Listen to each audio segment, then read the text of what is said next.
Okay, so today we're going to start really jumping into PHP and utilizing some of the language strengths to help us develop applications on the web.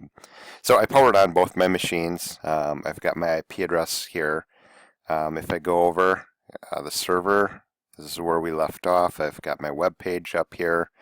Um, the IP address is the same. You can change it if you need to.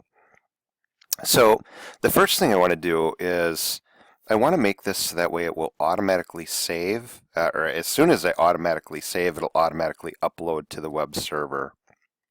Um, what I have been doing is clicking on the file, right-clicking, and then going upload to web server. But there is an option if I go into my tools, and then I go into my deployment, and then I go down to the options. All right, so if you go to Tools, Deployment, Options, there is an option here to automatically save or automatically upload or sync files when you save. So upload changes automatically to the default web server, and you could say explicitly when you do a Control S or always. I put it to always. You could leave it at never and just manually upload it. I know last time I was doing some work, I had the wrong file selected. I was working on one file but uploading a different file, and it's just a little bit easier. So as soon as I save it, it's going to take it from my local version and bring it over to my remote version. So anyways, I'm going to start to create a template here. So I've got a website, and this website is going to be used throughout the semester. And right now, this is my default homepage. So the homepage is the first page that hits. Okay, so here's my homepage. But I'm going to continue to use this, and it's going to become a website. I'm going to have multiple pages in it. So the next thing we're going to work on is like loops, and then we're going to do some countdown stuff. So we're going to continue to build menu items here. But I want it to have a consistent look and feel throughout the entire website. I don't want each page to look a lot different. I want to keep it consistent. So I want to have the menus included on every single page. I'd like my header to be included on every page, and my footer included on every page. The way that this used to work years ago is you'd have to do like find and replaces across all your files and synchronize it manually. This is so much nicer when you're using a server-side language. What I want to do is I want to take my head, and I want to be able to take the contents of that and put that into a separate file and include that into this file. So what I want to do is I'm going to create another folder here, and I'm just going to call it includes.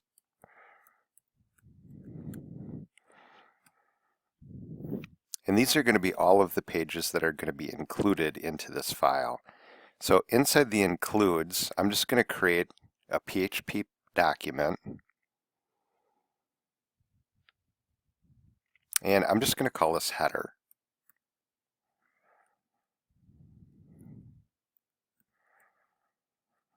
I'm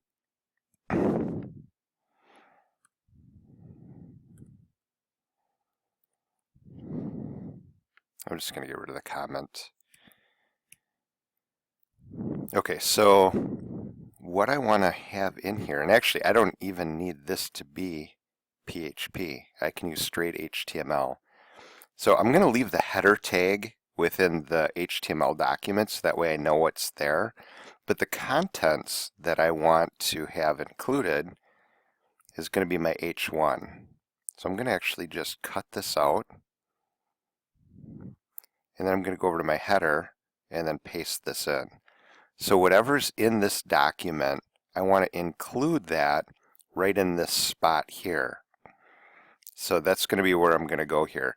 Because for right now, it's Joe's website, but maybe I'll change it. Maybe it'll be an image, maybe it'll be different fonts, maybe it'll say something different. So I can go to one place update this one file, and then my entire website will automatically change to whatever I put in here. So I'm just going to save this file, and then I'm going to come over here, and then I'm going to create a PHP tag. So this is going to be the PHP tag.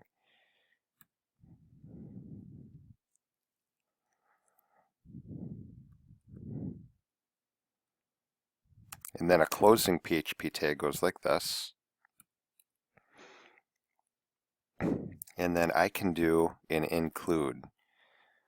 So, and then after the include, it's expecting a string, and that's going to be my, includes, /, and then the name of the file is header. So I'm putting that include in here. So now I'm going to save this. Actually, I'm going to go back over to my header page. And I'm just going to make this Joe's Cool website. I'm going to save that. And if I refresh this, Joe's Cool website. So the idea is if I used a template that used all of the include files, then I can make one change and the entire site would be updated. Now if I take a look at this, if I view my source,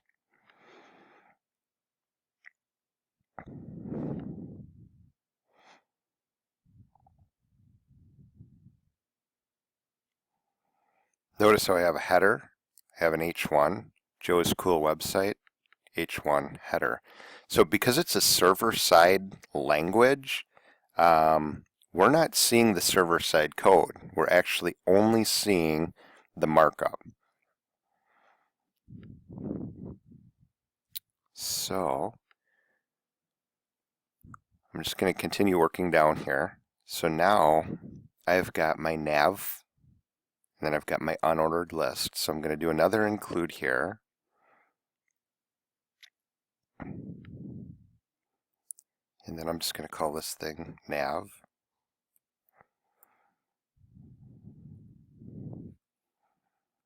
Or I could do navigation. It's just a file. It doesn't matter the name. Readability, it matters because of that. But so I'm going to grab my unordered list here. I'm going to cut that out. I'm going to paste it in here. I'm going to get rid of my PHP tags.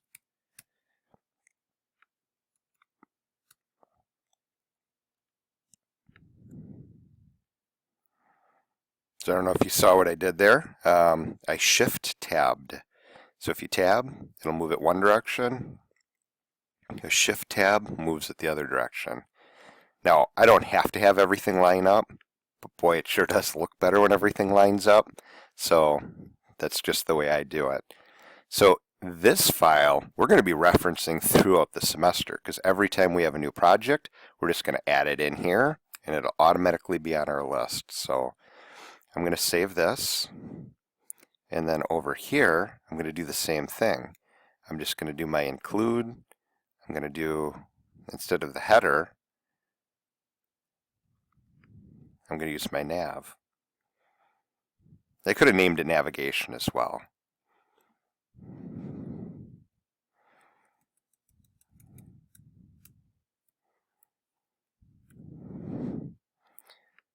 I didn't have to make that all one line, but because I didn't have my unordered list and all of that in there, having it be one line actually makes it a little bit tighter.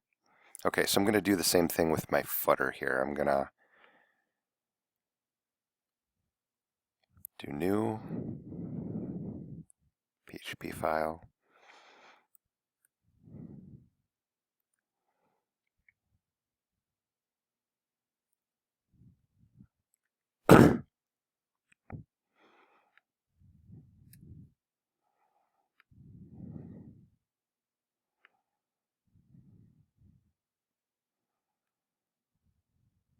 And right now the footer, probably would never change, but maybe you're going to have navigation. Maybe you want to have like a hyperlink that's going to About Us or something like that.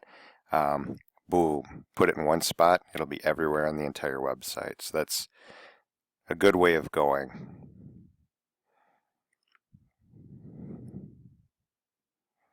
So I'm going to copy that. I could rekey it in. I'm just going to copy and paste it and change this to footer.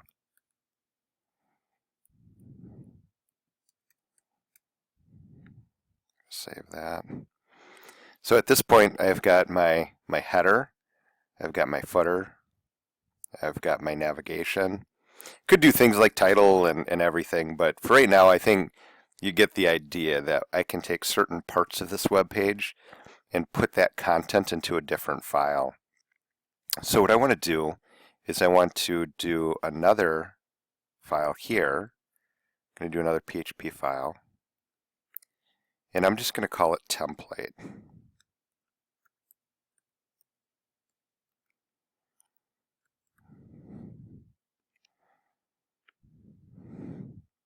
I'm just going to delete everything in the template file.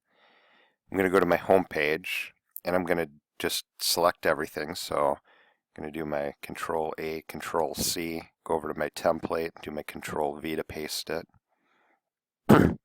So in my template, I don't want anything inside this main area because the main area is going to hold the content that I want.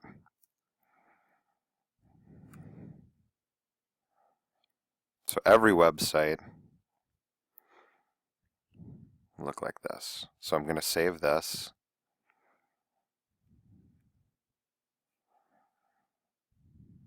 And I can close these down.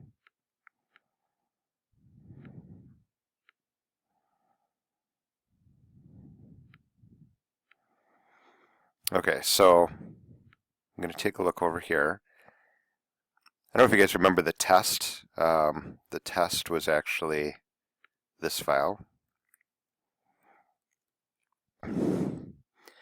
So every time I set up a PHP installation, I always do a test and make sure that everything's listed here.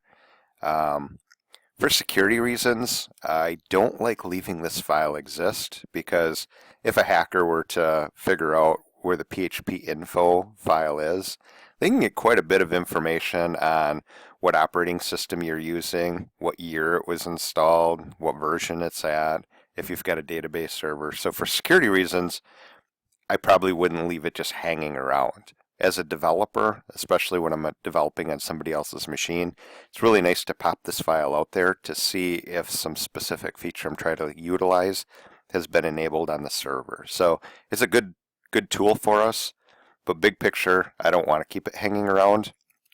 Now we're just doing development on our own development machine, so it's not that important. But for moving forward in the real world, you wouldn't want that. So I'm actually going to delete the file just to kind of keep my website looking clean.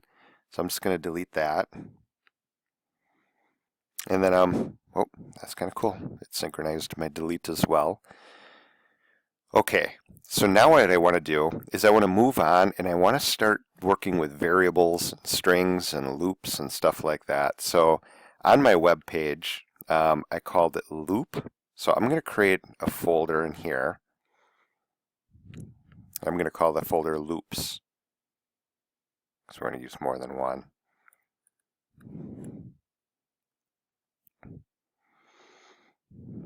Okay, so now inside my includes,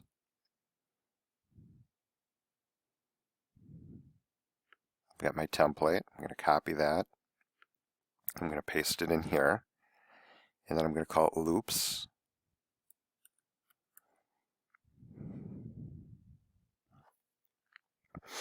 Okay, so at this point, we used relative pathing. Okay, so I really want to talk about this. This is important. On my index page, that's where we took this from. From here, to get to the includes are at the same level as index. Okay, so this is important to understand this. So it just says includes. So includes is at the same level. So from this file, it knows it's here. And then from there, if we go inside of it, header is inside includes. So it knows how to path there. Now,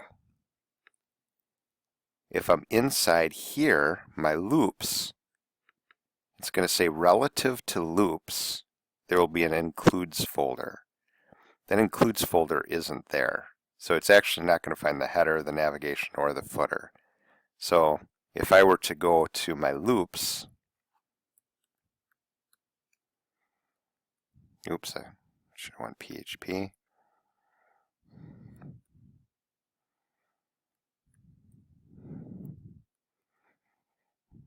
Nothing is there. And my header should be there, my nav should be there, my footer should be there, and there should be nothing in the center. I actually need to make this go back one directory. So the way I would do this is I would do a ... that pops you back one directory. So I'm going to do another ... I'm going to do another ... and I need to do it for the CSS as well. ... Now, since we're going to do every project inside a folder like this, we're probably going to want to update our template. So within our template file, I'm just going to make that relative going back one directory, ...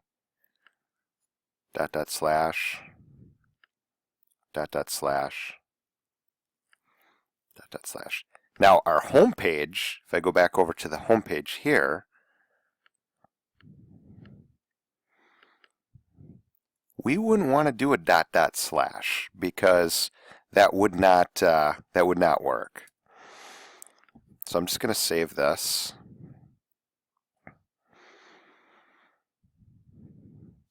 And I'm going to go over to my loops. Okay, so I'm going to actually just close these down and save them all. So I think we have a structure moving forward.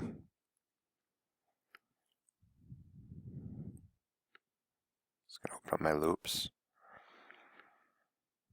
Okay, so there's my home page. And then I've got my loops. And then loops.php. Okay, so I've got my header, I've got my sidebar, I've got my footer. So I know that I've got loops and then loops.php. So I'm just going to copy this. So if I go to my home page, I'd like that to go there. So the way I'm going to do that is I'm going to go over to my nav.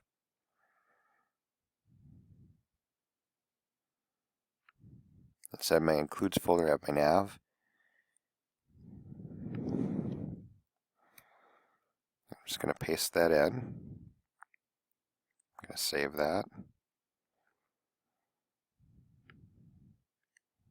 So if I refresh my home page, I've got my loops. My loops goes to my loops, my home page. So we can update multiple pages. So if I hover over, you can see down at the bottom, it's loops, loops.php. So every page will be updated. So that's the way that we're going to move forward going through this. So I want to start working on loops and different things. So I'm going to close down my nav. So that's includes. Includes are really, really nice. So PHP can be a separate file that's just nothing but PHP. PHP can be embedded into HTML. Like for example, we've got an HTML document here. It hits this tag, and now it's PHP. But once it hits this tag, PHP stops, and now we're back to regular HTML. So this is HTML here. And then now we're back into PHP, and then we can go back into HTML. So I'm going to just give myself a little bit of space on this main area, so that way you can see where I'm going. And I want to create a variable.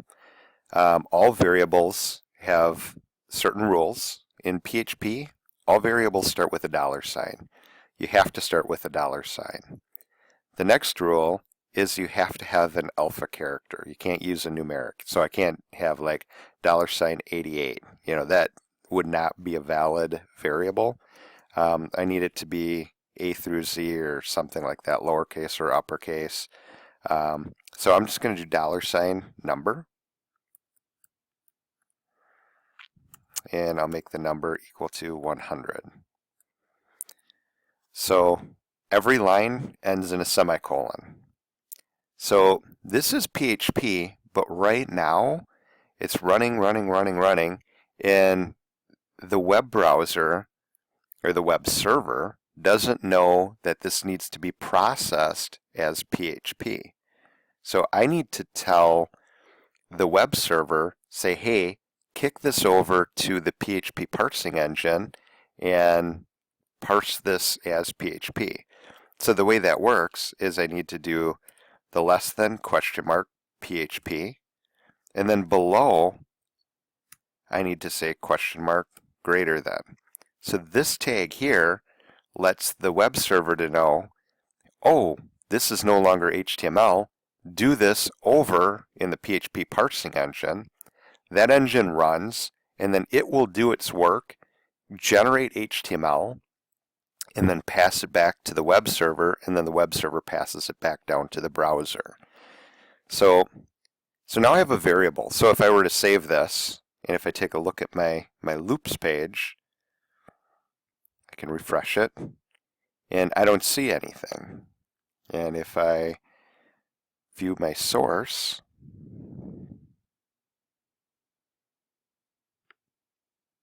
there's nothing there. All right, so it's all server side, and it's being held in memory. So in order to actually see the number, we need to do some way of printing that out. So there is a function called print, and I can print my $ number, and then every line has to end with a semicolon.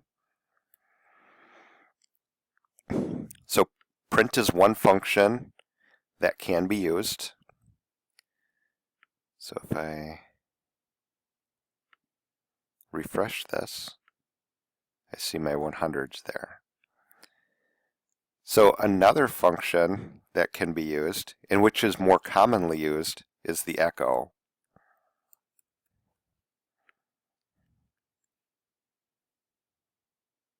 And it's going to look exactly the same. 100. So you're going to see a lot of echoes when you're working on things.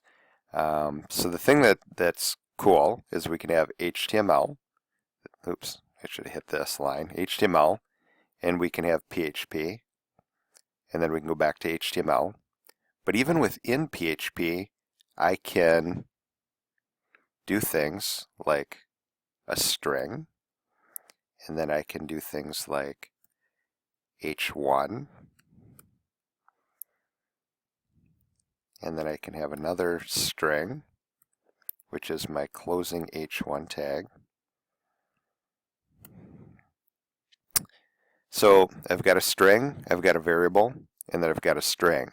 Now I've got to hook these together. So I can concatenate. Now in a lot of languages, you use a plus sign to concatenate, or you use the ampersand to concatenate. In PHP, you use the period to concatenate. So they have their own concatenation character. And to be honest, the plus symbol really is being used for math. You add numbers together. The ampersand probably could have been used, but they use the period. So now, if I view my source here, I can see it's 100. And I now see that I've got H1s wrapping my variable, but I don't see the $ number or anything like that. I just have a straight 100, so I only get the result.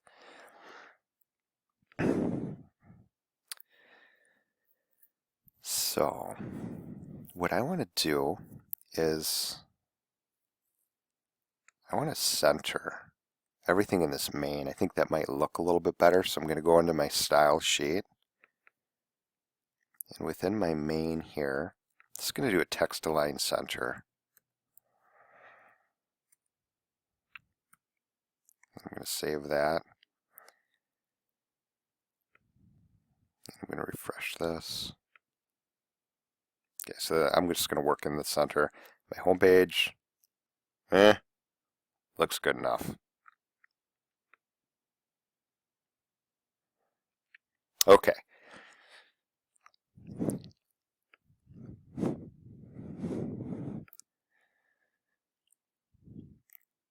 So there's a lot of ways we can do this. We don't have to use the parens. That's another way you're going to see an echo being done. It can look like that. Matter of fact, that's the most common way I see it being written. If I did not want to concatenate, I could use multiple echoes.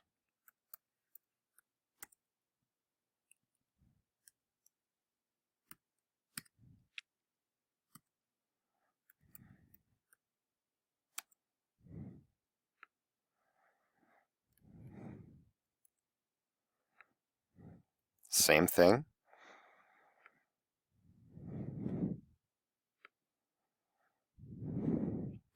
And according to the source file, it looks like the same thing. All right, so there's a lot of ways that this can be done. I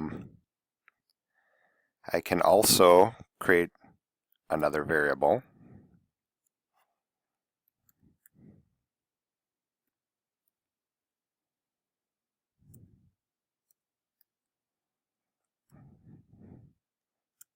And I can make that equal to my h1.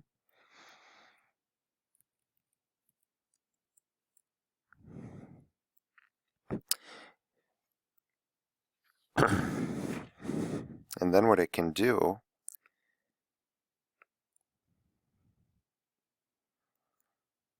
is I can do this.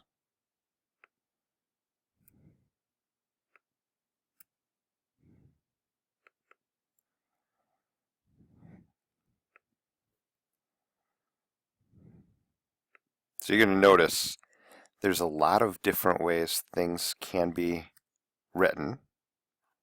And actually, I'm going to make it 101 just so that way you can see that it's changed.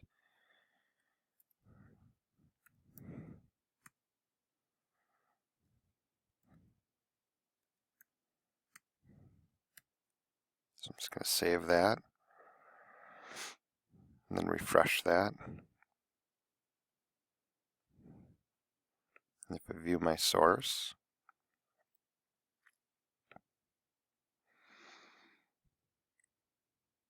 it looks exactly the same. So that's what's called combination concatenation. So that's another technique that can be used. I do it all in line. So I mean, if I were to do a bunch of undos, I'm just showing you different techniques. This would be the way I would do it in the real world. I would do my variable, and that would be the way that I would do it. So I can also do math. So I could say number 1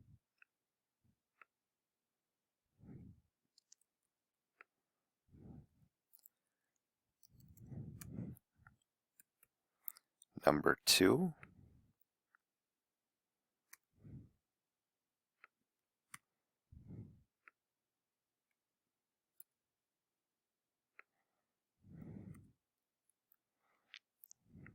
then I can just do number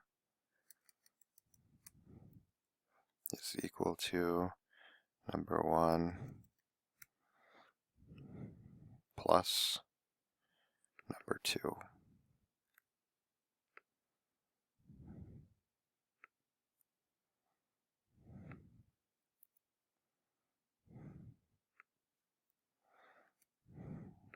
And if I save that, so I can say number 1 plus number 2, put that into a variable, and then display that variable. So if you've written like C#, you'll notice that this is a little bit different. In some other languages, it's called a strongly typed language, which means that you need to declare it. You need to declare the data type, and then it has like compilation errors if you try sticking a string into like some type of a numeric field. PHP is like really a loosely typed language, which can be really weird. So number 1 is a number. Number 2 technically is a string. PHP is seeing I'm doing math against it. So, and just to prove this, I'm going to make that 55. And in most languages, you'd actually get a compilation error. But PHP, this says, well, you're doing math on it, so I'll just convert it into a number and do the math. So that's the way that works. The other thing that's different is we concatenate it into a string. If I were to have made this one big string, so there's my beginning of my string, there's the end of my string, and I have a variable just plugged in the middle of my string. Most languages, this wouldn't work. Matter of fact, you'd print out $number in most languages. In PHP, it's a little different. You can actually just shove a variable right in the middle, and it'll just work. You won't get a compilation error, which is actually really, really nice. So just for grins here, I'll make that 60 because I know you guys don't believe me. So that's actually a language benefit. Now, some of you may be like, well, what if I actually did want to print out $number? We have double quotes and we have single quotes, which actually can be used interchangeably quite often. But if you have a variable and you actually want to print out like $number, then you'd use single quotes. And then that single quote would give you what you expect. So if you wanted it to be $number, you'd use single quotes. If you wanted it to render the value inside the variable, you'd use double quotes.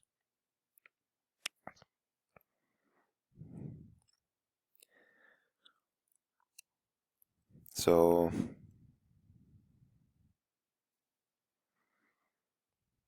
at this point, what I want to do is I just want to start working with a couple loops and stuff like that. So, oops. So we have the loops that we're used to, like the while loop and the do loop, and we have if statements. So let's just create a loop here.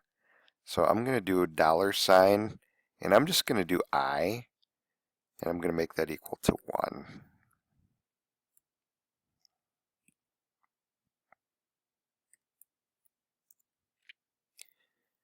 And then I want to loop 7 times. So I'm going to use a while loop.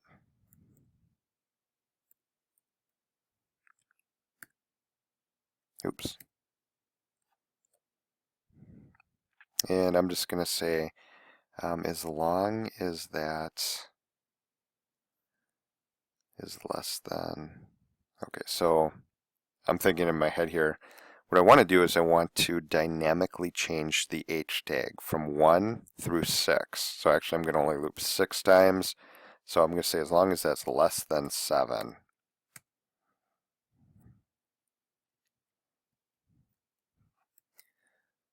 While I is less than 7, then we're going to loop. And then I'm just going to do an echo. And what I want to do is I want to print out my H1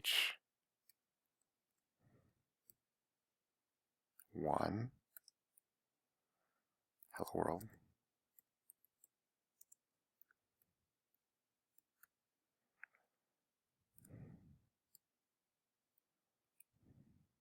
So I'm just going to start here. So I want to loop 7 times. Now at this point, if I were to run this, I would have an infinite loop. It would just keep on looping because I is going to be 1. 1 is less than 7, less than 7, less than 7, less than 7. It'll just keep on going forever. So I need to actually make this increase in value. So I'm going to go $I. I could do is equal to $I plus 1. All right, so it's 1 right now. 1 plus 1 is going to be 2. It's going to assign that over here. Now it's 2. Going to be 2 plus 1. We're overriding the value to 3. That's one way of doing it. The other way I could write this is using the concatenation character. We could say I is plus equal to 1. So that would do exactly the same thing. 2, 3, 4. There's also a shorthand here that can be used, which is the plus plus. So if I say I plus plus, then it will automatically add 1 to it. So there's quite a few ways that we could do exactly the same thing. But now at least this time, 1, 2, 3, 4, 5, eventually it will be equal to 7. And if 7 is not less than 7, because it's equal to, then it breaks out of the loop, and then we'll get our footer in there. So I'm just going to save that. I'm going to refresh this. So 1, 2, 3, 4, 5, 6. So I've got 6 of them. Kind of cool.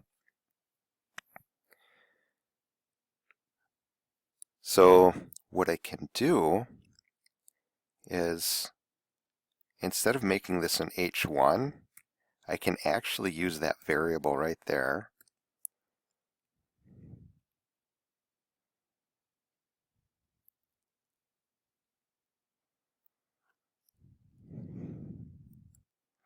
And then it'll concatenate that. So that's going to be 1. So it's going to be H1, H2, H3, H4. So I'm just going to save that.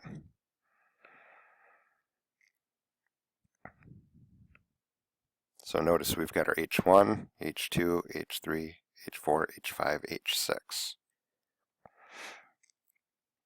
That's kind of cool. In order to do that, we had to make sure we were using double quotes. If we use single quotes, then we would get an $1. It's an unknown tag, so they would all show up similar to just like a paragraph. It wouldn't do any formatting or anything to it.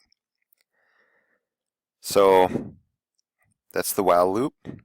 If I wanted to do the opposite of that, so now at this point, I'm going to copy this loop. I'm going to paste that in there. I'm going to bump that over. So I'm going to start out at 6. So I'm going to say as long as 6 is less than 0,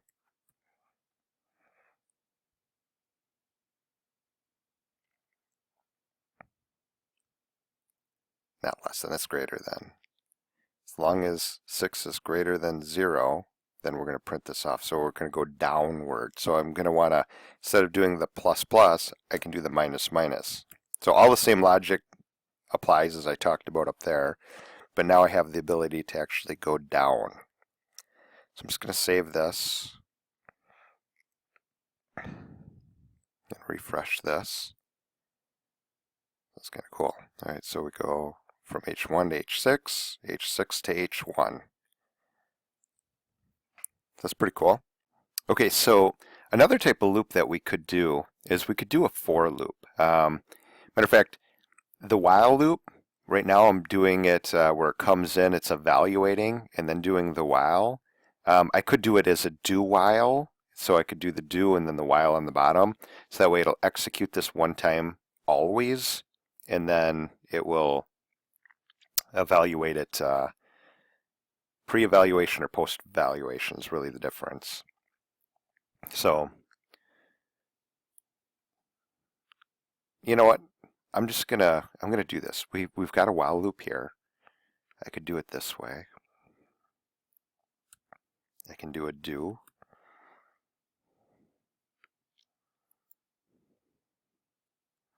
While. So this assigns 1, it evaluates 1. So it may go into the loop, may not go into the loop. It all depends on the evaluation. So it's saying, is 1 less than 7? That returns a true. True means we're going into the loop. 1 turns to 2, 3, 4, 5, 6. Eventually it hits 7. Now it evaluates it, says, is 7 less than 7? That is false. Whoop. Now we come down here. So now we're setting our variable to 6. We could set this variable to anything, all right? And it will always fire this off once, because the do does not do any type of pre-evaluation. It does a post-evaluation. So it doesn't matter what it's set to, which means that it could actually be broken at this point. But it isn't, because we know what we're doing and we set it to a 6. So it's a 6. So it will run this off as an H6, drops it down 1. That 6 turns into a 5. Now we're evaluating, should we do it another time? We did it once, should we do it again? And then it's evaluating, is 5 greater than 0? That's true. 5 is greater than 0. Boom, it'll do it again and again and again and again. So that's the while, and that's the loop, and this is the difference. So, there's benefits and drawbacks to different types of loops. Sometimes you may not want to come in here. Now in this example, it doesn't matter. We know exactly what we're doing. But sometimes you may want to connect up to a database, get a value, evaluate the value, and if maybe you didn't get what you needed, maybe it was dependent on another service that hadn't completed yet, you're going to try it again, try it again, try it again. Once you get what you need, then you will process the rest of the request. So it all depends on what task you're trying to complete. Now for this example, the hello world example, to be honest with you, the for loop would probably be the most appropriate loop to use. So I'm just going to do this thing one more time, and I'm going to do it as a for loop. And the way this works is there's 3 different parameters that are being passed into this for loop. The first one is going to be your counter. All right, so I'm going to use my I, and I'm going to set that back up to 1. Okay, because we went from 1 to 7, and then 1 to 6, and then 6 back to 1. So I'm going to go the other way again. So then I use a comma, and I am going to then evaluate, and the evaluation is going to be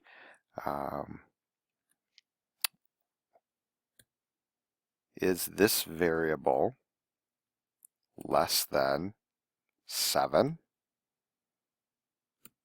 And then I am going to say oops, not a capital, case sensitive, I plus plus. I'm going to use my curly braces. Okay, so I can see that I screwed it up, and I debated back and forth if it was a comma or a semicolon, and it is a semicolon. Okay, and then my while loop, I never added in the semicolon at the end, so that's what that is.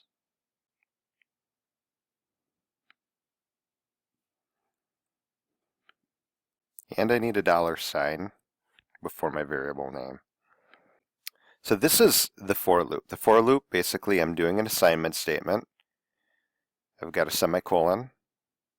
I'm doing my evaluation.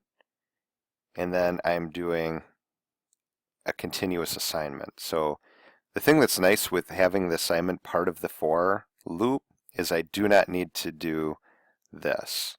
It'll automatically count, so in this case, it's going to be, 1 is 1 less than 7. Yes, it is. Fires it off, comes back over here, kicks it up by 1. Now it's a 2.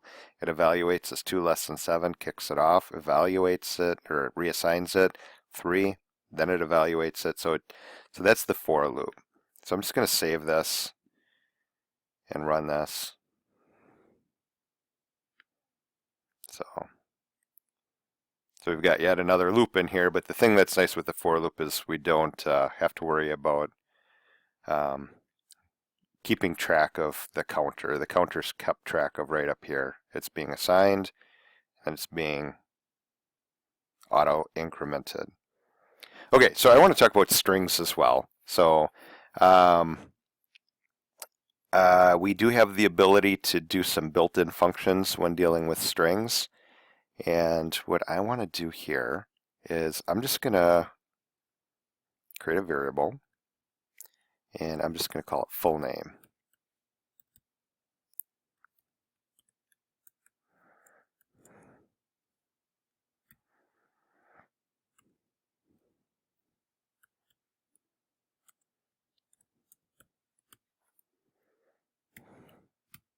So that would be a valid variable. There are certain variables that are reserved, and you have to, you know, be somewhat careful when you're doing variable names. There's not a lot of reserved variables, but like this, that is reserved. That is a PHP variable, and that would, we'll use that later in the course. But there are certain variables that we just can't use. Okay, so the first name has an underscore in it, and that is value. That is a valid variable. You're going to see things with underscores. What I wouldn't do is I wouldn't start out your variable and then use an underscore, because these are all server-side variables that we can tap into. And we will tap into them later, but I wouldn't use that for your local variables. I would do it just $, some alpha, and then numeric in underscores. So I used caps, no problem with that. I can use lowercase, no problem with that. I can use camel case. So those are all common ways that you're going to see this code written. This is going to be very common where people will do it that way.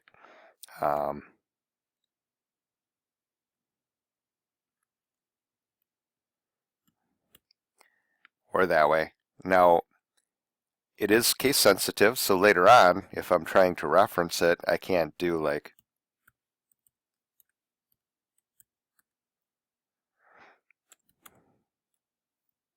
because this would actually be creating a second variable. So now I have two variables with the very similar names.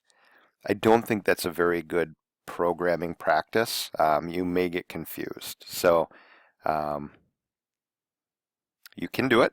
You can do a lot of things with PHP. Matter of fact, this is a string. I can use it as a string. Later on in my logic, I can assign a number to it and use it as an integer. And then later on in my logic, I can put a decimal point in there, and that's a float. And then later on, I can take that same variable and use it as a boolean, true or false bit. But most likely, if I did that, I probably wouldn't stay employed too long, because that would be extremely confusing, and I guarantee you would run into a lot of bugs. Okay, so what I want to do is I want to talk about some built-in functions that are kind of cool. I have the ability to deal with the string, and the string is really just a character array. So Doug Smith.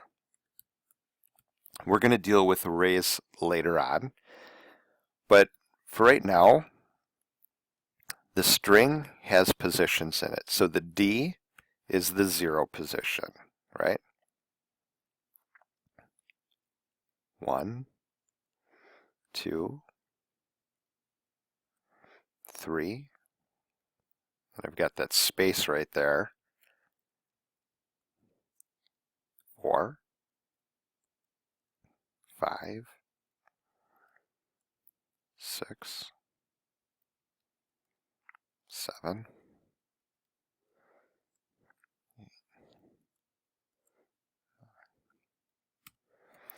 So that is really what this name is, even though I'm saying Doug Smith, throwing it in a variable.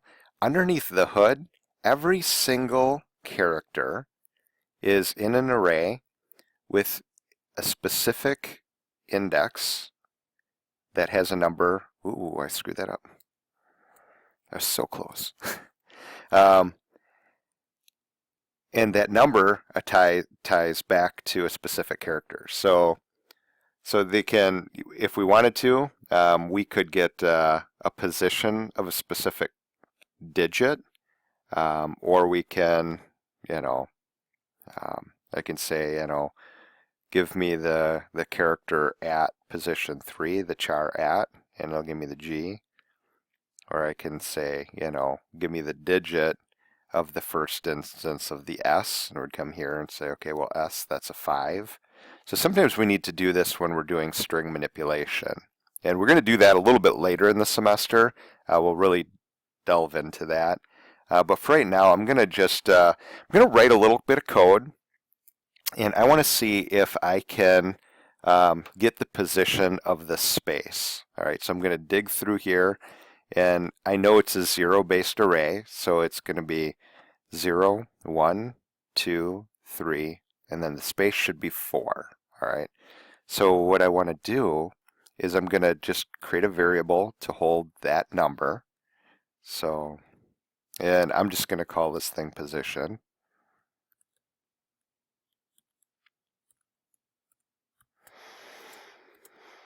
And the way that I'm going to do this is I'm going to use a built-in function called string pos. String, it's actually strpos. And it gives me a little bit of an example here. So they call it the needle in the haystack. All right, so the first thing I need to do is pass in what string I'm going to be looking through.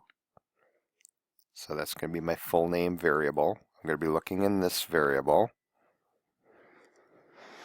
And then what I want to do is I want to specify the needle. All right, what am I looking for?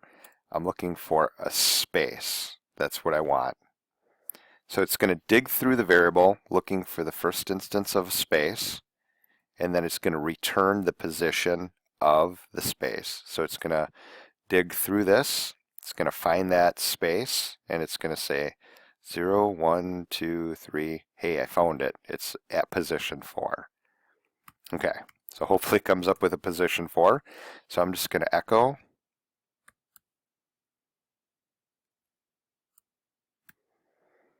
my position.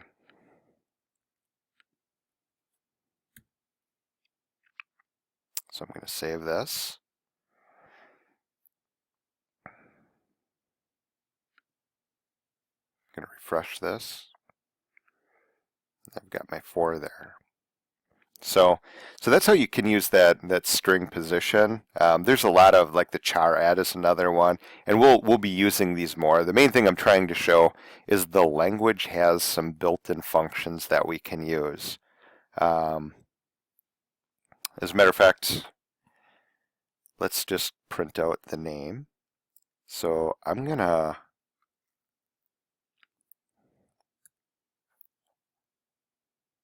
do an echo here. And what I want to do is I want to do a break, which is a new line. I'm going to do a couple breaks. I'm going to do 2 breaks. And then I'm going to do a horizontal rule, my HR, just to separate that. I'm going to do 1 more break.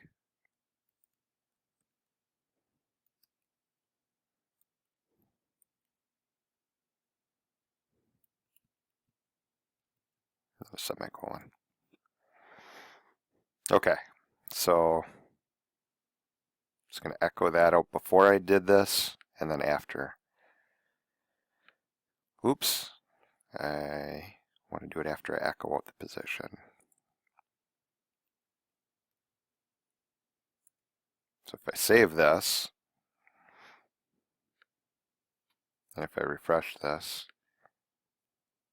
there I can see that was the the example that I just did, the string position.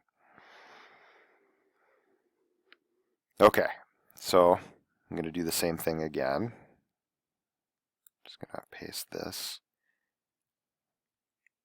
And then in between these, I'm going to do my next example where I want to actually echo out the full name.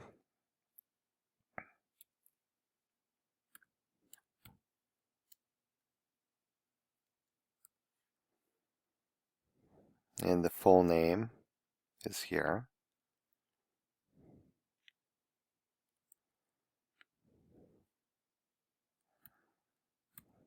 And I'm going to do a break, so I'm going to do another echo.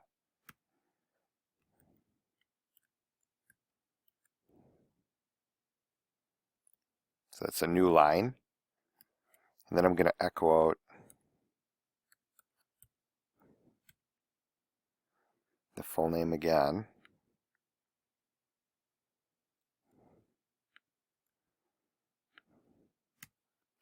But what I want to do is I want to change the full name. So I'm going to say full name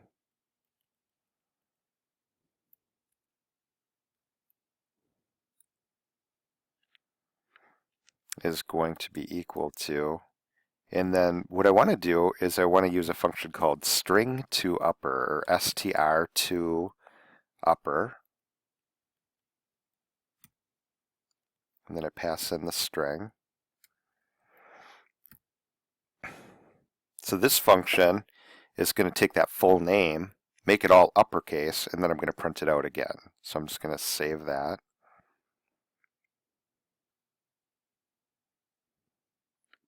I'm going to take a look here. I'm going to refresh. So I can see it's Doug Smith, and then I capitalized it all to Doug Smith. So this is really beneficial, like with usernames. If you don't want to make usernames case sensitive, if somebody types in like caps or has their cap lock on where they're typing in their username and you're querying the database, you can just uppercase everything, evaluate, are both of these the same? And if they are, then move forward. So that's a commonplace. The other way you can do it is you can make them both lowercase. So I'm just going to copy this, and then I'm going to paste below. So basically I'm going to echo out the full name again, which will be all uppercase at this point. And then I'm going to do that string to lower, str to lower, which is really going to do the opposite of what we just did. We're going to lowercase the whole thing. So I'm just going to save that. I'm going to refresh. So now you can see I've got it capped, and then I lower it back down. So there's certain built-in functions that we can really tap into.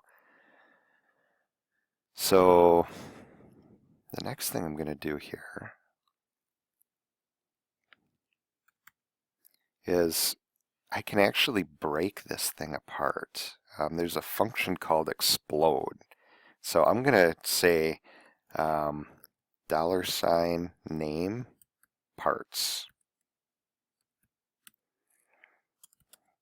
And I'm going to use the explode function. Okay, so the first thing it needs to know is what are we going to break into pieces? So that's the explode. I've got full name. We're going to blow that thing into two parts. I want first name and I want last name. So then the next thing is what is going to be my delimiter? What are we going to use to separate? And we're going to use a space because that space is what separates the first name from the last name. So now we have two name parts. So we took the string and we put it into an array, and we're going to deal with arrays a lot more in an upcoming week. But at this point, we took that value, shoved it in, and now we separated it into a first name and a last name.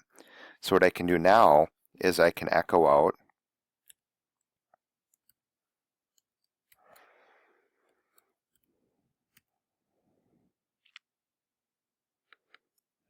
the name parts 0.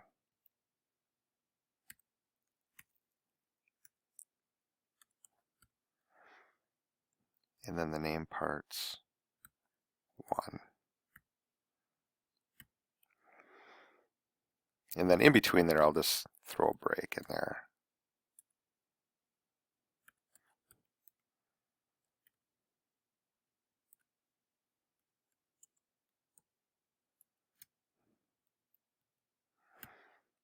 So I'm going to save that.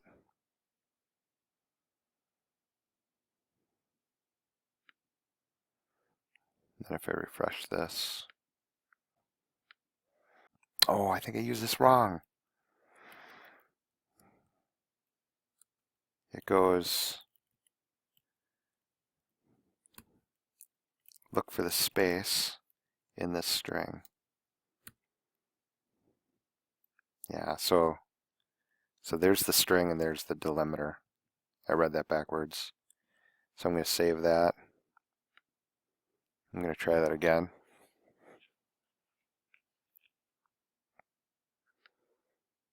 There we go. So now I've got my Doug Smith laid out. So at this point, I think we're at a good point where at least you're getting the idea of what a variable is, that there's built-in functions. It's really the thing I wanted to go through today. Just showing you the different types of loops, and we'll be using these more. There's also a for each loop that we'll be using in an upcoming class. But for right now, it's just kind of giving you an idea of the structure, how it works, how it's laid out. So anyways, hopefully this video helps.